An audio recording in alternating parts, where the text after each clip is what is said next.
Friends, मैं Vaishali Agarwal फैश to consultancy में आप सभी का बहुत बहुत स्वागत करती हूँ।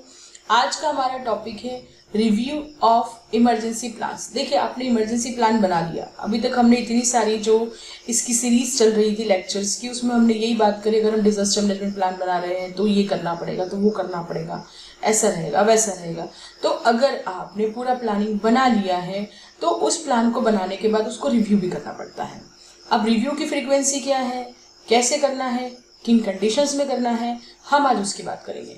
तो देखिए, सबसे पहले तो हम यहाँ पे बात करते हैं formal and documented review of emergency plans. जो आपने बनाया है, एक डॉक्यूमेंट कागज बना के रखा है एक मोटा सा, या एक प्रोजेक्ट फाइल जैसे बना के रखा है, जो भी आपने बनाया उसका आप रिव्यू कैसे करेंगे। तो सबसे पहले तो उसका एनुअल रिव्यू होता है।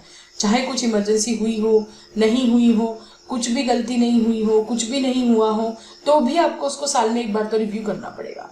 फिर आपकी कोई रियल इमरजेंसी हुई हो प्लांट में या प्रीमाइसिस में, उसके बाद तो रिव्यू बनता ही उस प्लान में। अगर आपने टेस्ट करे हैं, कुछ ड्रिल्स करी हैं, उसमें कुछ निकल कर आई हैं चीज़ें, देखिए ड्रिल की रिपोर्ट बनती है मॉक ड्रिल्स की, और वो रिपोर्ट में कई बार ऐसी चीज़ें आती है कि आपको इमरजेंसी प्लान को रिव्यू करना पड़ता है, तब रिव्यू करना है। अगर आपने कोई नई इक्विपमेंट या नई प्रोसेस कुछ आइडेंटिफाई उसमें करी है जिसके कारण कि इमरजेंसी प्लान में चेंज आ सकता है, तो आपको तब भी रिव्यू करना पड़ेगा। ये रिव्यू करने की कंडीशंस, राइट।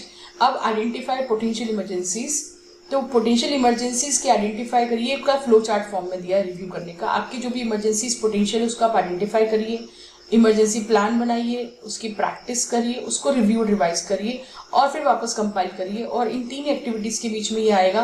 कंपाइल करने के बाद आप प्रैक्टिस करने के लिए उसकी ट्रेनिंग दीजिए, कम्युनिकेशन कीजिए और एक्चुअल इमरजेंसी क्रिएट करिए।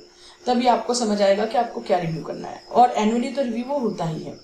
अगर आपको कुछ भी चेंजेस नहीं लग रहे हैं एनुअल रिव्यू में, तो आप सिर्फ रिवीजन नंबर चेंज कर दीजिए और एनुअली उसको वैसे ही रहने दीजिए। आप लिख दीजिए रिवीजन नंबर चेंज हुआ है और इसमें कोई चेंजेस नीचे, उसमें इमरजेंसी प्लान में नीचे ऑप्शन आप बनाइए कि आपने किसमें क्या क्या चेंजेस किया। जैसे अगर हम गवर्नमेंट डॉक्यूमेंट देखते हैं तो वो कई बार सिर्फ एक पेज का ही निकाल देते हैं उसमें, तो उन्होंने जो एक्ट या जिस रूल में चेंज किया होता है सिर्फ वो नीचे लिख देते हैं कि हमने इस वर्ड की जगह ये चेंज करा है, ये लाइन चेंज करी है, ये हटाया है, वो लिखा है।